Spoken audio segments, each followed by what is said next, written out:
But before we close shop for this day and this year, I'd like to steal just a bit of time for some personal comments. My work at Columbus County is not yet done, but today marks my last opportunity to be with the constituencies that make up the core of the Columbus Academy community. Students, faculty, staff, parents, some alumni, friends, and of course our Board of Trustees. It has been an honor beyond words to serve as headmaster through these last 16 years.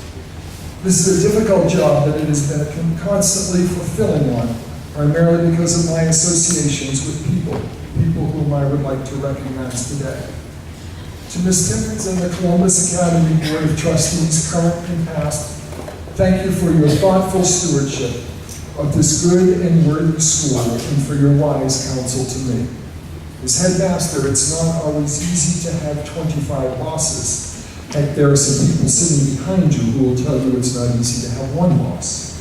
But I could not have asked for more in terms of support and trust than what you have offered to me.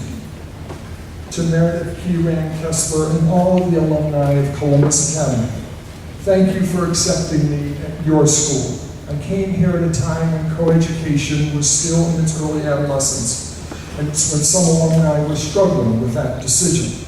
Some other alumni who had graduated from the Nelson Road campus felt detached from the school here on Cherry Bottom. I hope my time here has helped pull all of our alumni together and strengthen their bonds with the school.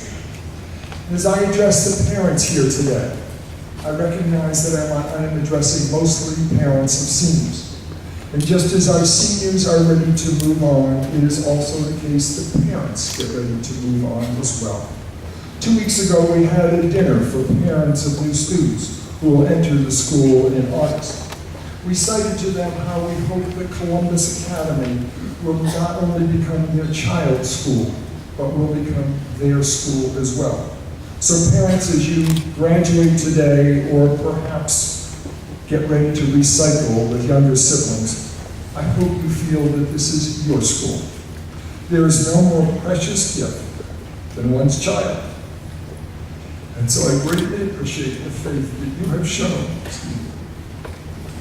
Suck it up, Mackenzie. So I greatly appreciate the faith you have shown in this school's ability to partner with you in raising your boys and girls to become young men and women. To the faculty and staff, it's the headmaster's job to sometimes speak to you, sometimes to speak for you. But today it's my opportunity to speak of you. As I look at you gathered here and think of you over these years, I see a mix of men and women of different ages, different backgrounds, even different education approaches. These differences are so much a blessing to this school, but I am comfortable in noting two things that you have in common. One is an unwavering commitment to the best interests of Columbus Academy students. The other is that each of you, at one time or another, thought I was an idiot.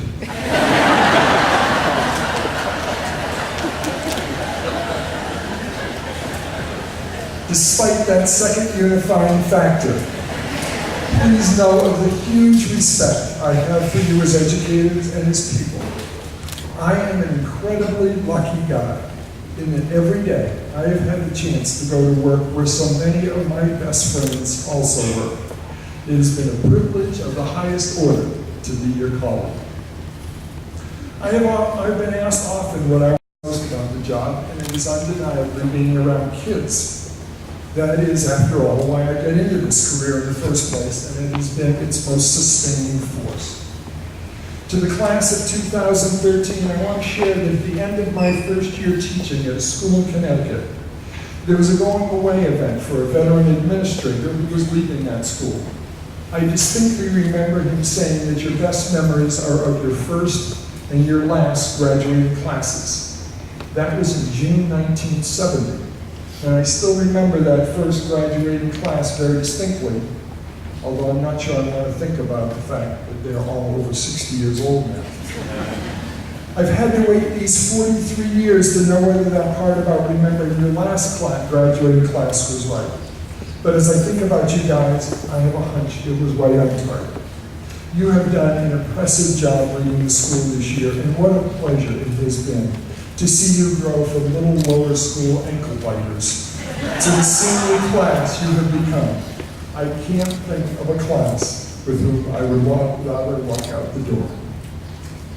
Finally, if I may, a brief personal story, which I hope is less about me and more about events during high school that can shape one's life. In early June, after the end of my sophomore year in high school, I was sitting around thinking what a boring summer it was going to be. I was only 15, so finding a job was tough, and there were neither good jobs nor much else to do in the very small Massachusetts town in which I lived. Then one evening I got a phone call from my older brother, who had a summer job he loved on a fishing boat in Booth Bay Harbor, Maine, then and now my favorite place in the world. He had found a job for me. It wasn't a great job. It was washing dishes at a small restaurant, but it would pay me some money. I would only have to work 5 hours a day, 6 days a week, and I could live with him. Imagine that, 15 years old, able to live away from my parents in a wonderful summer town, and even have a little money in my pocket. Pack me up and get me there.